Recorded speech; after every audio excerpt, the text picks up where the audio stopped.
Welcome, everybody.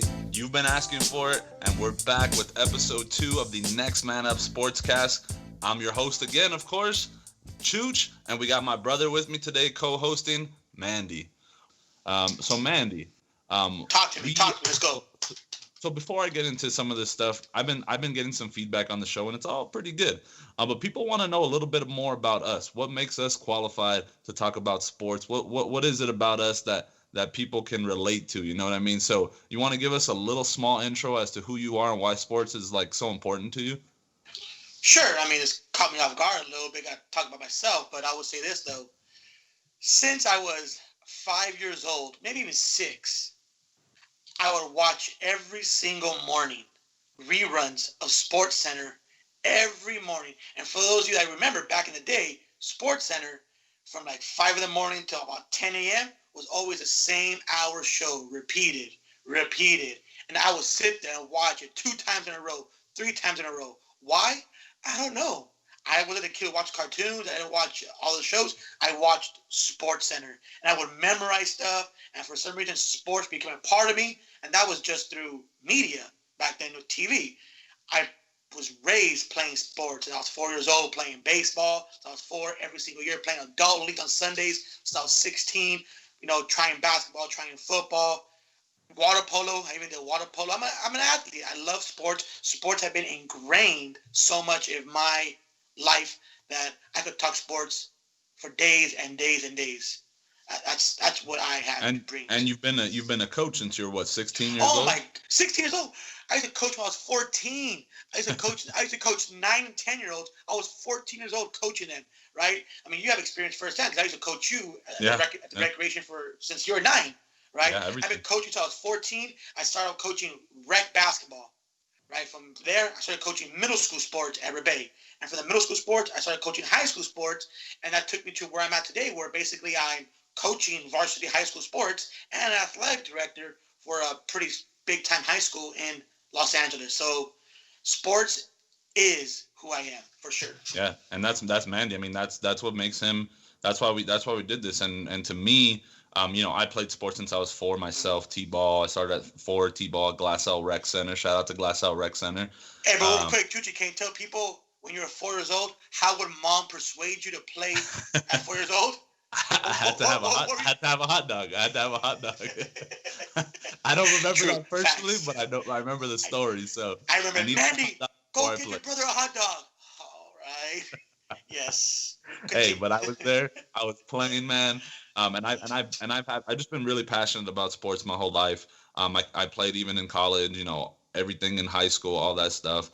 And like Mandy said, it's just I was one of those kids who I was locked on ESPN. I was locked on Sports Center. To this day, Bleacher Report articles get read constantly. I'm always reading them, always doing stuff like that. And sports is really my passion. And I've always told myself I'm always going to come back to doing something with sports. And this is kind of me creating that opportunity for myself with my brother. So now that you got a little bit more insight into us, let's get into our first topic. What are we recapping today? What are we talking about today? Oh, man, the baseball season, first weekend of baseball. We released that little bonus preview of what we thought would be the division winners for our baseball season. But before I get into a little check on that, I was doing some numbers with my adult league baseball team. I have a little group chat on the side, right? We're talking about the Dodgers and stuff like that. And they're saying, oh, it's okay. It's only 4 games in. Yeah, 4 games of a 60-game season, which means I think it was, if my math was correct, I believe it was something like 7%, something like that, 7% of the games. Every game is basically like 3 games. Yeah. Every game is basically like 3 games. So 2.7. Yeah. But anyway, so our picks right now. So our picks are looking, some of them look okay. Some of them don't look the best. But to recap, who do you think had the best opening weekend? I mean, record aside, kind of who had the best opening weekend? Hands down, Oakland A's. Oakland A's. I mean, oh my gosh. I put a bet yesterday for my parlay. I took the A's, actually the unders on the A's Angel game. The A's, I'm going to say, even though they're 3-1, I believe, they dominated the Angels. They dominated the Angels, man. Not even close. They're really impressive. Yeah, their bullpen has been ridiculous. Their bullpen has been very, very good. And I think the A's or the Astros probably had the best opening weekend. Both teams went 3-1. But see, I had to. Both teams look strong in their own way. So like the A's looked good adjusting to adversity, which is what they're great at. And the Astros offensively looked powerful, man, scoring like 8 runs. I know they're playing the Mariners, but they're still Yeah, scoring a see, lot of. I was going to bring that up. I mean, I think the A's look a lot better because the Angels are actually a playoff contender for sure. They're a good team. Yes, they're Agreed. without Rendon. Yes, whatever. But the A's beat a good Angels team. 3-1. I mean, 3-4. Yeah, The no, I definitely. Astros beat the Yeah. Mariners. Mariners are not good. They're not good. You know who else had a good weekend? The Minnesota Twins, not your Chicago White Sox pick. You're right. the You're right. You're the right. Twins beat up on them quite a bit, scored a ton of runs, and doing exactly what the Twins do, which is hit home runs, Yes. score, offensive powerhouse. And like I was saying before, the batters are gonna have the advantage right now because the pitchers aren't in their groove. A batter has one good game, again, that's like having 3 good games, So you build a lot of confidence a lot quicker. I'm gonna shout out one guy actually that I watched over the weekend. Played against the Dodgers, and the Giants had a surprising weekend. Let me say that, dude. But Marlins. I'm gonna shout out a guy real quick, super under the radar guy. Played center field for the Giants in the series, Mauricio Dubon, a kid out of nowhere, Oh my gosh. nowhere, and he has wonderful at bats against the Dodgers. He played defense really well, and he was clutch. This is a kid who's the first ever born and raised player from Honduras, and the kid is showing so much talent. And he had a host family here when he was like 18, 17. And he said, I'm going to play here at Giant Stadium. He grew up right there in San Francisco. I'm going to play here. And he's playing there, starting center field for the Giants and doing big things. So you know shout out what's to crazy? Mauricio. You know what's crazy to our fans out there? We don't discuss really what we're going to talk about beforehand. And, he brought up the guy Dubon. Let me just say this. Watching the first 2 Dodger games, I saw this kid. I go, why the hell is he in the major leagues for? He's like a stick. He's tiny. He's skinny. I saw him play, I think it was center field. And playing left field. And Yastrzemski and him were going for a pop fly. And Yastrzemski, the ball fell. And Yastrzemski looked at him like, bro, that was your ball. It was horrible. Dubon looked horrible the very first 2 games, striking out, right? But then the last 2 games, his feet wet. Yeah, so that's funny you brought him up, Dubon, because I thought he looked horrible the first 2 games, and then he comes around and not bad. For me, opposite of what you were saying, because you said who surprised you, who's truly disappointed me. And again, guys, I want the Angels to do well. I'm not an Angel hater, right? I want the Angels. They're a LA SoCal team. Sort of. I want them to do well. My brother-in-law, Chris, if you're listening, I got you, bro. Right? The Angels, I love the Angels. But damn, going back to Ohtani, not just pitching. I saw the game yesterday. He looked horrible at the at-bats. I believe he went 0 for 4 with 3 strikeouts and a first pitch pop-up center field. Yeah. He looked bad. I don't know if he's going to be a bust. I really don't know. But the Angels are in trouble if he continues to bat third and has 0 production. It's going to be bad. I agree that no one's going to protect Trout's bat, and he's striking out a lot himself too. So baseball, we're hoping that we're hoping and praying that we're still going to get a baseball season. Oh my gosh, I hope we had all those COVID positive tests for the Marlins. I don't know if that's lack of of management on the Marlins end, or if it's just an outbreak for them, because none of the Philadelphia Phillies have tested positive, so that's a good sign. The Yankee game is being postponed again with the Phillies, but we're hoping and praying we still get baseball, because I know. For me, oh man, I can sit there and watch hours of baseball, and especially since it's been gone for so long. Yes. My opinion on that, why it was the Marlins, and again, shout out to my brother-in-law, Chris. He's a huge baseball fan. We were texting back and forth yesterday, and he brought up a good point about why he thinks the Marlins, they're a young team. They're undisciplined. They're young. They're probably going out, they're playing in Philadelphia, I believe, right? So they're going to Philadelphia, going to the games, probably going out to the clubs, going out to the parties, right? Not just going to the games and going back to hotels. They're young guys. They're single. They want to experience the world and all that stuff. So I'm pretty sure that's how it's circulated among the Florida Marlins. So I would have contributed to them being a young team, undisciplined. Yeah, so hopefully the league takes notice of what happened to the Marlins, and they take strict precautions and basically just adhere to guidelines and just play it smart. Yeah, I'm really hoping for it. I hope these guys be responsible. And I know it's kind of a selfish thought, like, hey, just play baseball. But we, as a nation, we kind of need this. As Yeah. people who are missing a lot of things, we definitely need this. So we're looking for them to kind of be the heroes for us. And hopefully, baseball players, you guys, we can get a full baseball season, at least the 60 games. I'd really like that. But moving on to another sport that's coming back. NBA's coming back, and this is honestly for me, this is a pivotal year for LeBron James. Pivotal, huge year for him. Mm-hmm. I want to talk about his legacy, and Oof. I hear so often, LeBron is the GOAT, LeBron is next to Ooh. Michael, LeBron is this, LeBron is that. And and let me say this. Let me preface what I'm gonna say with this.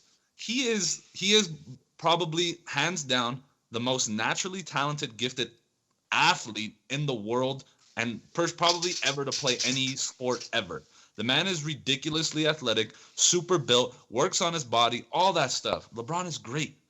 Do I think LeBron should be considered one of the top three players in the NBA history? I don't. I don't think that. I wholeheartedly disagree with that because at the end of the day, your legacy is built on how many rings you got. LeBron has three. He doesn't even have as many as Magic. He doesn't have as many as Michael, as Kobe. And I think all three of those guys I'd uh, put above of LeBron. does that mean that you're gonna put Robert Ory on top three also? If you go by No, rings? no. But who Oh, are the leaders and the stars of those teams? Who led those teams to the championships? okay. Kobe, Michael, Magic. Those guys. Those guys I think this are I saw a Bleacher Report list that listed Kobe as the 10th greatest player of all time. And I think that is Yeah, insane. I don't. That's dumb. Led the Lakers 5 different times to the championship and won them, and would have had even more had Shaq stayed around. Would have had even more had Greg Popovich not been there. You know what I mean? And LeBron has come. I understand he's come. He's faced some buzzsaws, right? He got the Yeah, Warriors. He got the Warriors teams that were great, but he lost to like Dallas. You know what I mean? And teams like that you don't lose to when you have a super team like the Miami Heat. And people will say, "Oh, he didn't have a good supporting cast or whatever," but Dwayne Wade won a championship without LeBron. yeah, And then he got Dwayne Wade, he got Chris Bosh. You know what I mean? And he had all the opportunities, and I think he just hasn't capitalized on them. So to put LeBron at that 1, 2, 3 status, I'm not ready for that yet. And I know people want to anoint him, and he's great, and I love LeBron too. I do, but he's not there yet. People need to pump the brakes on that. Let him win a couple more rings. If he comes to LA and wins 2 more rings, all right, let's go, LeBron. I'll throw you on top 1, 2, 3 with Michael and Kobe. I'm more than happy to. But I don't even want to put him ahead of Magic right now. That's where I'm at with that. I don't think he deserves it yet. His legacy isn't there yet. But him and AD win a couple rings. Let's talk. It's a different conversation. now let me just say this now. Prior to him coming to the Lakers, again, Kobe was still, playing. I absolutely hated LeBron James. I couldn't stand the guy. I could not stand the guy, and I just didn't like him. I did not like him. And the main decision why I chose not to like him, and I'm pretty sure he's admitted to this already, The was when he decision. decided. Oh my God! When he decided to do a big show out of the decision, Yeah, that yeah. rubbed people. And he's a young guy. He's a young guy at the time. That rubbed people the wrong way. It rubbed me the horrible way. I already had my preconditions on him. Like, forever, I'm gonna hate this guy. But a lot of things change when you come to your hometown team. When he came to the Lakers, a lot of things changed now. When all of a sudden he put that LeBron James signature next to the LA contract, my views started to change, and I stopped being so biased against him. And you know what? I'm going to consider LeBron. Yes, I'm not going to say top three yet. He's in my consideration for top three, but for sure, he's a top 5 NBA great of all time. Absolutely. Maybe even top three. And I say that because this guy, like you mentioned, he's ran into buzzsaws of dynasties, right? True. I don't think Jordan, Magic, Kobe, they ever went against such great dynasties. Teams were put together Kobe and the to, Spurs. yeah, right, and they Kobe lost. would have to play the Spurs. Yeah, And he lost the Spurs too, yeah. right? He lost the Spurs also. But I'm saying teams were put together to stop LeBron James. Think about it. The Warriors What about the dynasty. Pistons? What about the Pistons and Michael? They But literally got physical to beat up no, Michael. But no. Yeah, you're right. But the Pistons were already the bad boys before Michael got there. Yeah. I'm saying you had the Warriors had to come around and get their big three, big four with Durant. Then you got to go ahead and get the Spurs and their dynasty of a bust off where they were. The one thing that I think holds him back is that loss to Dallas. It's pretty tough. That's an ugly loss. Ugly loss, but it was early in his career. Yes, he's with the Heat, whatever. But the one thing I want to say about LeBron James is he's made the finals. I think it's like from 2011 to 2018, like 8 years in a row. Yeah. 8 years in a row, he made it to the NBA Finals. And mind you, he's coming straight from high school, right? He came out from high school in 2004, I believe. Mm-hmm. So Jordan, you could say, right, Jordan, he had 4 years at UNC. People say, oh, well, Jordan's first year in the NBA, he made it to the playoffs. You're right. But he had a 4-year head start on LeBron. LeBron came straight out of high school. Right? His first 2 years, yeah, he didn't make playoffs. But from his third year and then his fourth year making the finals, I mean, come on now. That's huge. That's huge. Pretty impressive. That's huge, yeah. And he definitely turns on a mode during the playoffs, which I like, but, you know. I would say this. His defining moment was when he was down 3-1 to the Warriors. Oh, yes, absolutely. People say, oh, Kyrie saved him. LeBron should kiss Kyrie's butt. You know what? No. Right here. Game 5, LeBron, 41 points. Oh, yeah. Game 6, LeBron, 41 points. Game 7, he had 27. Yeah, that's Kyrie went out that game. But come on, to get to Game 7, LeBron took on that Warriors dynasty and scored 41 points back-to-back times. Absolutely. LeBron's great. I mean, his legacy is, and again, we're talking about him as if he's retired. He's still someone in his prime. He's still going, yeah. He's still going. I was listening to Perkins. Oh, I can't stand Perkins on ESPN first. Kendrick Perkins, if you're listening to this, you suck. I'm sorry, bro. I can't with you. I can't. Anyway, but Perkins did say, though, that, again, this is a former NBA player who did see LeBron play. LeBron is the greatest NBA player to play the game right now. Is the greatest player right now in the NBA. And you know what? He has a little white coming off his beard, LeBron James. He does. But you know what? He is the greatest NBA player. His legacy is still yet to be written. Imagine, like you said, he brings 2-3 more championships to the Lakers with AD. He's going to have about 6 championships. Oh, yeah. I mean, man. Yeah, don't get me wrong. If he can do that, then I'm ready to cement him as the greatest of all time, number one, over Jordan. I'm ready to do that. But if he can't do that, if he can't live up to that, I think we need to pump our brakes on what we say LeBron ends up being at the end of all of this. You know what I mean? And that's my only point. I think he's, like I said, most athletic player, most gifted player, all that stuff. But you know, he needs to win a couple more rings to cement his legacy. That's just honestly how it needs to be. So we got, you know, so we talked about a couple of things. We're on basketball right now, right? Yeah. So, you know, we're kind of moving on to the next segment, you know, on this show, which is like the best segment because I'm the man, you know, I'm the guy who's going to get you that bankroll. I'm the guy who's going to get you that lock of the week. And I'm not afraid. I'm going to lock that in. I'm going to tell you, boom, this is the segment right here. This is my game. This is my game. These are my underdogs. This is my lock. So what do you got for me, Mandy? What am I locking in today? What game are we talking about here? All right. So here we go, Chooch. You ready for your lock that you're gonna supposedly win us some big money here? All right. Yes, sir. So we got the lock of the week is gonna be a MLB game, and his underdog pick is gonna be a basketball game because opening day for basketball is coming up on Thursday. All right. So for the MLB game, you know, he's gonna go with his little New York Yankees, right, against the Boston Red Sox, and then for his NBA game for his underdog, we have the Boston Celtics and the first place in the Eastern Conference, the Milwaukee Bucks. Who do we got and why? So my lock in the Yankees at -1.5. I shouldn't really even have to explain this one all that much. Boston is teetering. Boston's not doing so hot, but the Yankees are bringing their big bats to play, and they have been. Giancarlo Stanton looks as healthy as he's ever looked. He looks ripped. He looks ready to hit, you know, in a 60-game season, he looks ready to hit 20 home runs. You know, Aaron Judge's bat is coming. You know, the Yankees look ridiculous. Hey, check this out real quick. Giancarlo Stanton is batting .444, 2 home runs, and 4 RBIs in 3 games. Yes, sir. Oh my gosh. He's ripping the baseball, and he looks even better than he did when he won the NL MVP. Slim. He looks ridiculous. The Yankees are their bullpen looks great. Their starting pitching has looked okay. In 2 games, their starting pitching has looked good, and then 1 game it didn't look so good. But when they play Boston, they should have Garrett Cole. Either Garrett Cole's going to start that game, or you're going to have a starter. And when the Yankees do the opener strategy, they've actually won, I believe it's 22 of the last 23. So they are, and that's dating back to last year. So they've got that opener strategy and that bullpen on lock. Boston is not going to stand a chance against the Yankees. I actually think the Yankees might sweep that series, but definitely lock it in. Yankees on Friday night. Money line the Yankees. This should be minus like 180 or something like that. So I would do the Yankees. And then for my underdog, this is kind of surprising, right? We got Friday night, first weekend back. Giannis is ready to go with the Bucks. He's got his boy Chris Middleton with them, and the Bucks are a tough team, really good defensive team.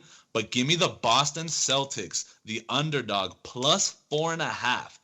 Take the points and take Boston to cover that spread and perhaps win that game. They might win outright. I think, like Mandy kind of talked about last time, the Celtics coach Brad Stevens is just amazing coach. He's gonna dial up some great defensive strategy and give us a blueprint on how to beat Giannis and the Bucks. And Jason Tatum is a stud, and the kid's gonna go off. He always goes off. He will get you 35, 40 points a night when he needs to. So give me the Celtics plus 4.5 over the Milwaukee Bucks as my underdog of the week. Okay. Well, what do we got next here? So next up is actually something I'm really excited to talk about, something I'm really excited to bring you guys. We had a great opportunity to talk to such a cool, young, up-and-coming guest, kind of like what we're based off of, right? So, our next man up on the show is none other than the Cathedral alumni. Hey, go Phantom, baby. Once a Phantom, always a Phantom. Let's go. The D1 commit to ASU, our boy, Chad Johnson Jr.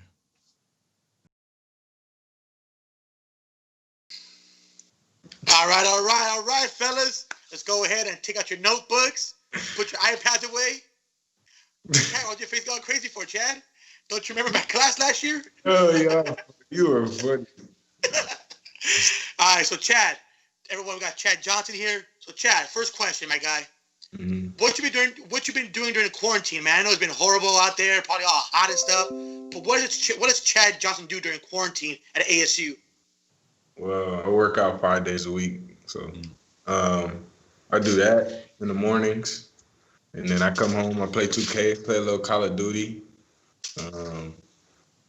Yeah, that's my lifestyle. That's been my life. Now, are you good at Call of Duty? That's a question, though. I'm great. Oh man, great. We're gonna have to get you on some squads over here. Yeah. We'll have to get you on some squads, see if you're good, put you on the stream, all that stuff. We're gonna see. All right, so Chad, when this whole quarantine's over and hopefully everything gets back to normal, what's the first thing you want to do?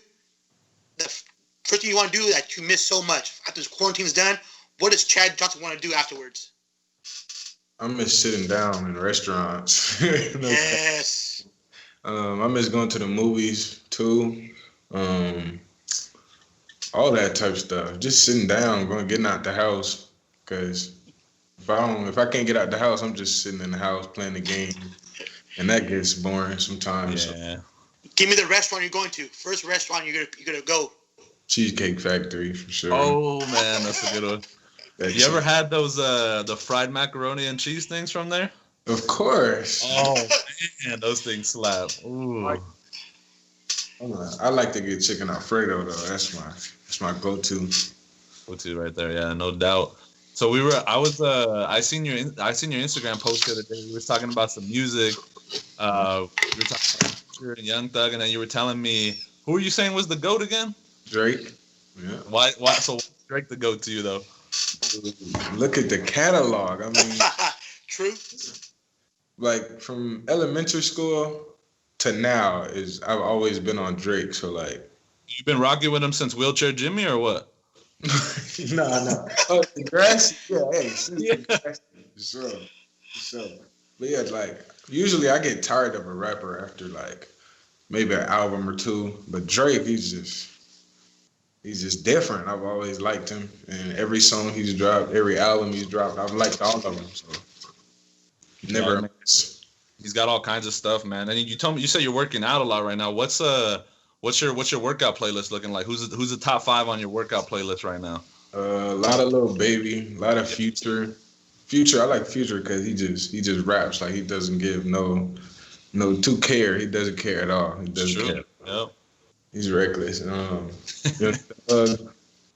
I don't really listen to Drake a lot during because he doesn't have that. He doesn't get you hyped like that. He doesn't give me hype like that. That's when I'm chilling. But for sure, Lil Baby, Future, Thug. I got a little Nav because he get my groove going. Yeah, he can get to do some good stuff on there. Yeah. He's hard. He can get my Some groove. 6ix9ine. No, never. I'm not gonna cap. I used to listen to him. I'm not gonna even cap. I used to listen to him. He's a funny guy, man. I don't know about his music, but he's a funny guy. He's hilarious. Yeah. What about some old school stuff? You listen to any old school stuff? Sometimes I like whenever I'm in a car with my mom, she's always playing oldies, but like Okay. it's like singing oldies, not no rap. But I listen to Tupac and Biggie, For sure. and Snoop. Snoop he's crazy. I watched a little versus battle and he got some bangers. Yeah, man. People forget about him because all the family stuff he's been doing. But that man, I mean, he started off as a rapper. He can rap. Yeah, Dr. Dre just crazy. Yeah, he's good. I love a producer. Yeah, no doubt. All right, so Chad, since we got that little music thing out of the way now let's get back to football. You know what makes Chad Johnson go is football. So let's get straight to the question. Why did you choose Arizona State? First off, the coaching staff for sure, because usually I like to be comfortable with the coaching staff because I can play more comfortable. I can feel more confident. Stuff like that. Just building relationships with them was super easy. I knew immediately right where I wanted to be. As soon as I met Coach Herm, Coach Fish. Coach Fish got fired, man. Actually, he got fired. But if Herm is here, I'm good. I'm good. Right. What separated him from like all the other college coaches? Like, what was it about Herm that was like, I want to be here playing for you. I'll run through a wall for you. It was more about me more than football for Herm. Okay. Whenever I talked to him, we really didn't talk about football. We talked about like becoming a man, becoming a better man. School, things that's more important than football. Like Okay. before football. All right. So he Chad, cared about you. What'd you say? He showed that he cared about you. Basically, Yeah. got you to come. Okay. About me personally, other than Right. football, and all the other coaches. There's more to me than just football. So nice. I know that for sure. Well, there is more than Chad. There is more to football than just Chad because Chad's a great baseball player, right? That's your first passion, right, Chad? yeah, I was Center deep. field, right? Center field. At some point, I lost it though. I lost it. That's You lost it in your junior year at Cathedral. Playing. That's a sport you can't stop. So I stopped, and then I started to play at Cathedral, and I lost it already. So I tried. So going back to football though, Chad, I'm a believer, right? Mhm. I saw your senior year, man, play for us at Cathedral. You stood out, man. You're a stud. I'm a believer. I know that you're gonna go to the NFL if you work hard, right? If you could pick one team, I cross your fingers, I want to jinx it. If you could pick one team that you could play for, who would you want to play for? What NFL team and why? I'm at the crib. Rams. LA Rams. That's right, Okay. baby. That's right. Okay. Uh-huh. That's not my favorite NFL team, but come on. Like I've been waiting to go to the league all my life. Why wouldn't I go to the crib, have the whole family in the stands? I mean, come on. That's easy. For sure the Rams. Who's your favorite team overall? Buccaneers, go Bucks. Wow, really? I'm a new member to the team because Brady left. And yeah, I'm not staying at the Patriots. I can't do it. Can't do it. Okay. So yeah, go Bucks. Do you like the move with Tom Brady going to the Bucks? Yeah, wherever he goes, I go. It doesn't even matter. He could have went anywhere. Okay. Anyway. He's got a thing for goats. That's what it is. Drake, Tom Brady. I see it. There it is. Now, speaking of your game, Chad, who do you model your game after? Which NFL receiver do you model your game after? It could be a former NFL player, current NFL player. Tell us. I like Keenan Allen. That's like. Okay. You seen some of the stuff coming out of, like he was talking about the NFL 100 list recently? Yeah, I seen it. He's just speaking facts. That's it. Yeah. I mean, Stephon Gilmore came out and was like, Keenan Allen has like the best release, and he actually runs routes. Like he's a hard guy to cover. Stephon Gilmore is the number 1 DB in the NFL. So from him, come on now. Yeah, it means a lot for sure. I mean, he got that 99 rating on Madden. You know, Stephon Gilmore knows what it's about. But yeah, I mean, Keenan Allen, man, as long as he stays healthy, he's definitely one of the top guys for sure. What about his game? What about his game do you want to kind of emulate, or what do you think that you can kind of take from him, or you have like him? I like his game. Like he's so twitchy. It's not about like he's not a super duper fast guy like Tyreek Hill. He's not a super duper fast guy, and I'm not like a super duper fast guy. So I like he has to master everything else. He can catch the ball. He can create that separation when it's needed. Just stuff like that. He's just not a super fast guy. I'm not really super fast guy. So I like Keenan Allen. So what would you say is your biggest strength? You're like a really good route runner. You got good release. Tell me. It's for sure my hands. Okay. I agree. Yeah, I like it. That's what if you can catch the ball, you just everything else it should come easy. Just gotta get open. If you can catch, promise it comes easy. Cool. Now going back to your senior year at Cathedral.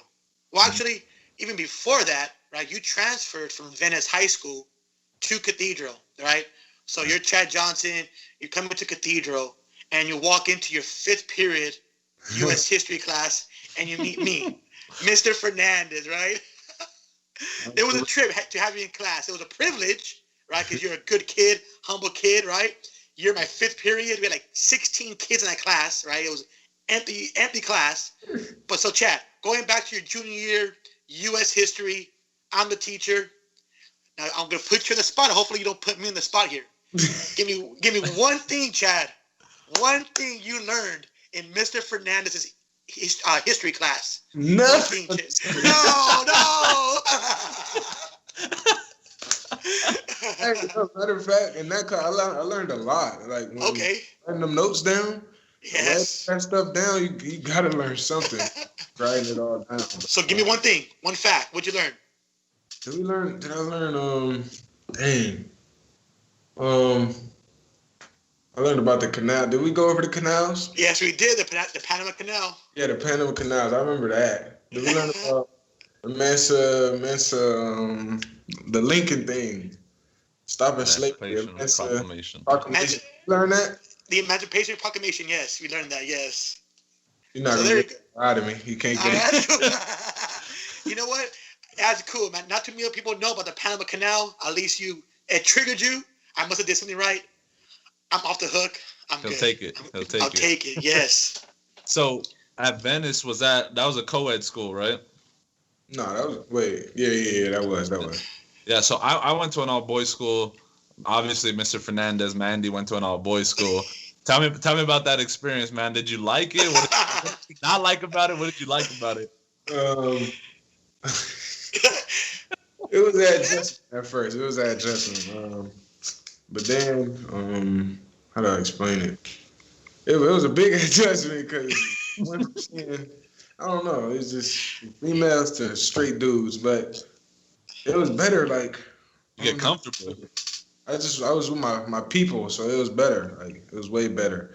At Venice, I didn't really know people there that was like family. I got to really know people at Cathedral. Like I don't know how to explain it. I just bonded better with the Cathedral football players better than I did with anyone at Venice. I know they had my back. You know, La Habra, remember that 7-on game for yes. Fighting any fight, everybody had each other's back, which is top priority. Like you can't be swinging by yourself and getting jumped. We all had each other's back. So I love Cathedral way more than Venice. Yeah, it's about And you know what, that Chad? brotherhood, that camaraderie, That that brotherhood. starts right there. Yeah. Brotherhood. Yep. And you know what I loved about Chad Johnson? His senior year, right? His homeroom class was to the left of my classroom. I'm in the middle, and his first period was to the right of me, Mr. Ryan's law class. Every morning, Chad loved me because every morning, who would come into my class during passing period? Chad John. Every morning he would come in. Good morning was good morning was never said, but we would always have little talks here and there. Yep. I appreciate that. Every morning, Chad Johnson would come to my class and would just make fun of each other every morning. At Cathedral, also, Chad, I didn't know this. I knew you played baseball because Coach AJ, he mentioned to me that a Mondo, because I'm an AD also at Cathedral. So he said, hey, we might get this kid, Chad Johnson, come to Cathedral. He plays football, but he said he might be a better baseball player. So I knew you played baseball, okay? But I didn't know that you also played soccer. and we were able to see this right at Cathedral because I run the intramurals. Yeah. So we did 7-on-7 soccer. I had a few. Chad, you held your own, dude. Yeah. You held your own. Yeah. Ooh. Talk to us about that. Soccer, literally, if you're good at soccer, your feet, like, if you play soccer from ages like 4 to like 10, 11, 12 or something like that, your feet are so quick from playing soccer. When it translates to football, you're going to be super quick, super twitchy. But unfortunately, I didn't play soccer at all.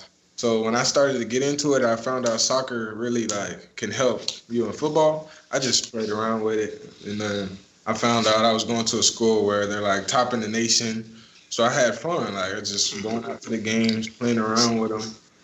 And hey, I got a little bit of talent, you feel me? No, I'm a witness. I can see Chad would see that athleticism Chad right there. Yeah, Chad bought into the whole Cathedral atmosphere because you will see Chad at our soccer games. You'll see Chad at other events, at school dances, right, Chad? Remember that one? Hey. Yeah, we had to save him. Anyway. Yeah, he knows. Yeah, anyway, about soccer, Chad played intramurals, and I mean, one game, he scored 5 goals in one game, man. I remember Cathedral, we also allowed our soccer kids to play, and like you said, we're no slouch. Remember, we won Division I state champs last year, so they're a big-time soccer program, and Chad was able to hold it. It wasn't easy. So, Chad, would you have been able to make the team at Cathedral? Honestly. No. He said no. Wait, them boys playing out there? No. No way. I could be a better Nile.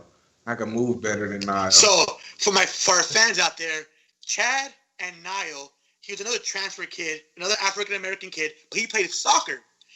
Big body, and both of them were in my junior class. They both transferred at the same time from my history class, and they had a love-hate relationship. They would always sit next to each other like this, sit next to each other, talking smack to each other the entire class, but at the same time, they would never separate. They were always like, oh my God. Had to get that work done. Yeah, you gotta have somebody to push you, yeah. So Chad was Niall's biggest fan, I'm going to say. Yep. Hey, that was the homie. He's a good kid. I like how he was literally the only black dude on the soccer team, but really proved him he had to. That's hard to do. I don't think. Well, now he's playing. He was good, and he's playing Division I soccer at Western Michigan. Mm-hmm. He's playing soccer at Western Michigan, so no, he had a skill, man. He's for sure. It was good. I was surprised. You gotta get him on IG and just start talking smack to him now since he's gone, man. He's still going. Now, Chad, do you want to tell our fans out there how when I went to your house to go deliver your graduation banner, how I almost ended up in the hospital? That little dog. That guy was vicious. He bit me. His dog bit me. I mean, you gotta wait. You gotta pause. He was just walking. You gotta slow down.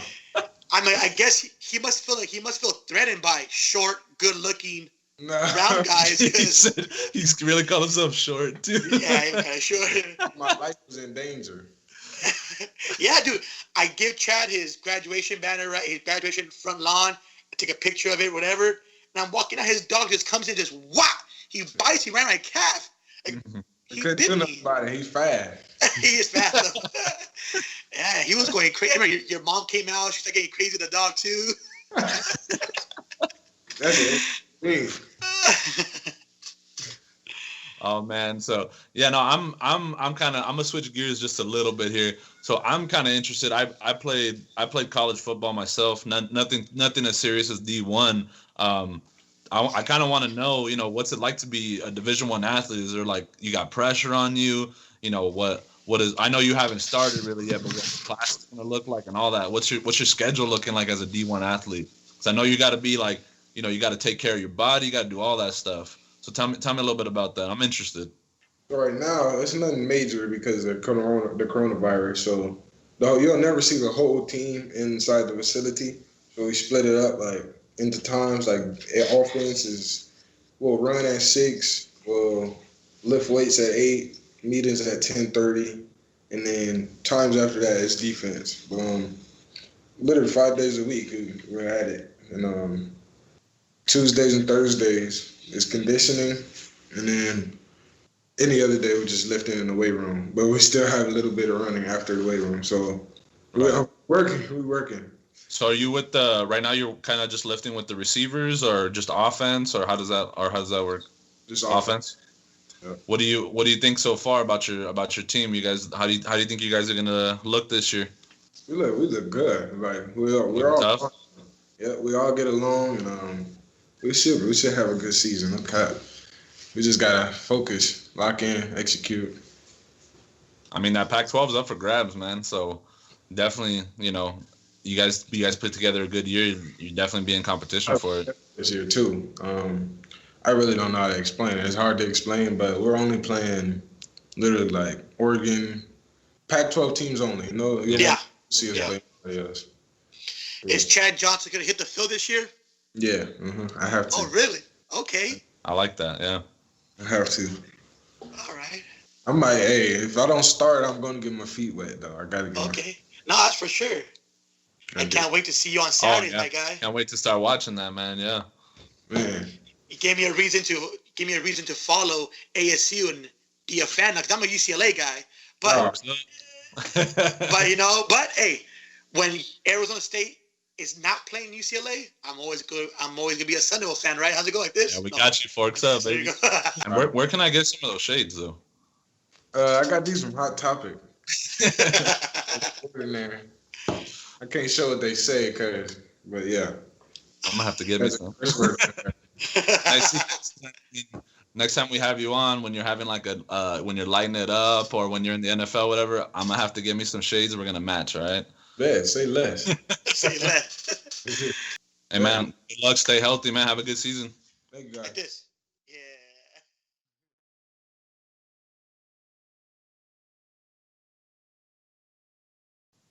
All right, everyone, man. That was Chad Johnson Jr., man. Such a humble kid.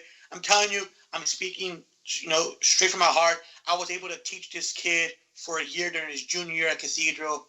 Truly, truly, again, a humble kid. Like Tyler Dorsey, man. This kid, Chad Johnson, he's going to do great things, and he's a truly humble guy. I mean, like I said in the story, he would come to my classroom every single morning, and we'll just make fun of each other for about 2-3 minutes, say good morning, and he'll carry on his day. I mean, this kid is truly one of the great kids, raised right, man. Chad Johnson Jr., all the luck to you in your future endeavors. That being said, what do we got next? So next we got a really fun segment. It's getting a new title. It's getting a new name because it deserves it, right? Because people are interested in this. So the next segment we got on the show is Rapid Fire Sports Trivia with Mandy. So Mandy, we got the bubble coming up. We got the playoffs coming up. Who are give me the top 5 guys in 3-point field goal percentage in the playoffs. Top 5 guys. Well, you mean in the bubble, right? Playoff field goal percentage. Playoff 3-point field goal percentage. Oh, in all time or? All time in the playoffs. Oh, wow.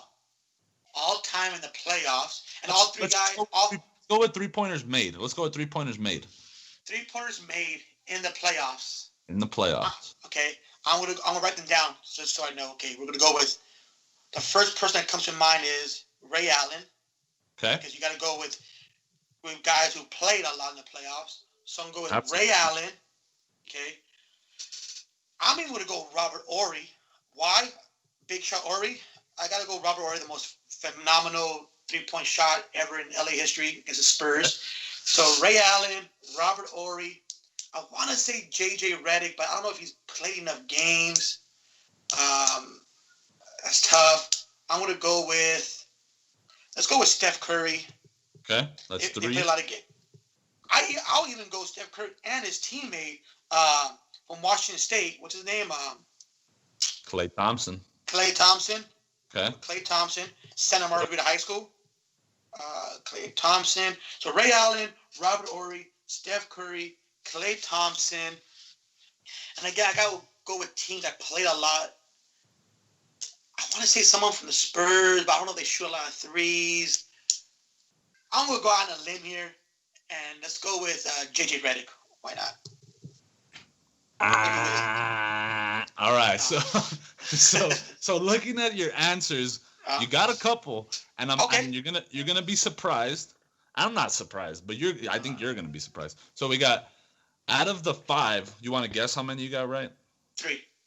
You got 3 again. Let's go. 60%. So we're staying at that 60% mark. Top 5 players are Steph Curry 1, Ray Allen 2. So you got those 2. You got the top 3 actually. So Klay Thompson was 3rd, and then 4th is LeBron James. We just talked about him. Yeah, LeBron James. And then 5th, you had it right. Somebody from the Spurs, Manu Ginobili. See, oh my God, I was gonna say Manu Ginobili. So you were the tip of my tongue, but I don't want to sound stupid because the Spurs didn't shoot a lot of threes, and I would say that. I mean, Robert Horry kind of sounds stupid, but no, because the Lakers. He's 7-time champion. 14th all time. He's 14th all time. Oh shit, that was pretty bad. Still pretty far. But yeah, you missed LeBron and Manu. But again, Mr. Fernandez is at 60%. He's a D student in this class. In my class. Oh man. Let him know. Let him know he's a D student, because he's at 60%. Once again, like I said, we're gonna keep him there all year long. I can't get more than 3 right ever. But yeah, those were guys. Those are guys. Some of those guys are still playing.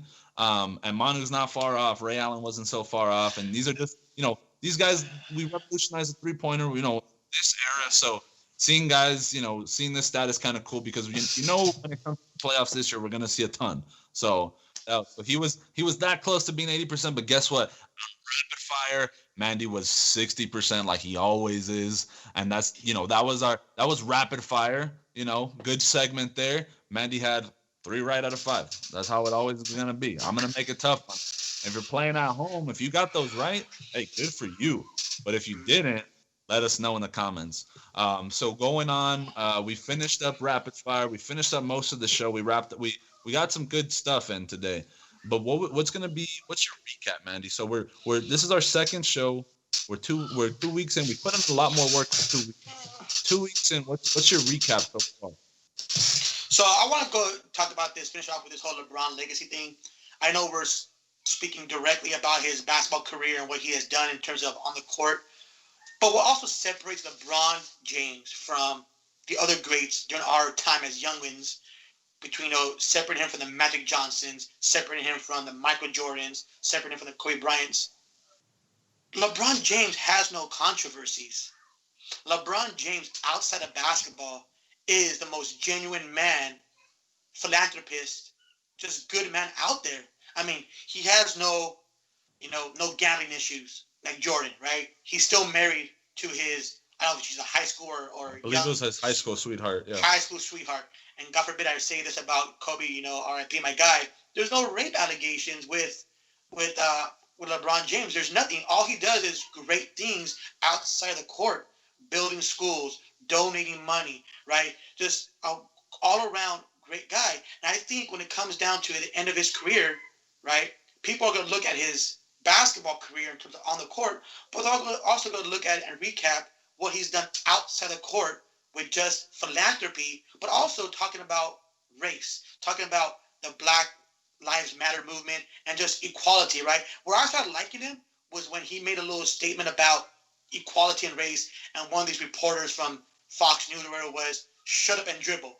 No, man, that's where I started to like LeBron James, because he was taking a stand on racial issues and equality. And I think that's where I started changing my view on LeBron James and started realizing that, you know what, he's not a bad guy.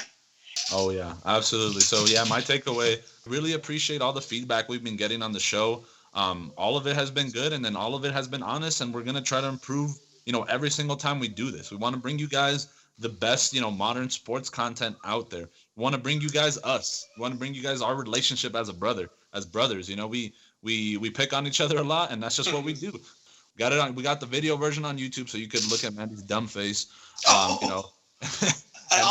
took advice, and look, guys, I got a microphone. So all you haters out there that say that I don't speak loud enough or you're fading away, look, I invested. I believe in the show. I got check 1 2. So we're doing what we can. So definitely show us some support. To share us on IG is free. To share our YouTube channel is free. To sub is free. To like our stuff is free. To follow us, all that stuff is free ways that you can support Mandy and I in our journey to be more profound podcasters. So, but that's gonna wrap us up today. Like I said, follow us on IG, NextManUp_SC. YouTube, you can sub, you can like, you can comment, all that stuff. Download our stuff. We'll definitely keep track of all that stuff, and hopefully when we get to enough followers, we'll do some cool giveaways and stuff like that to build it up. But we definitely appreciate all the support, and that's gonna wrap us up today on the Next Man Up Sportscast.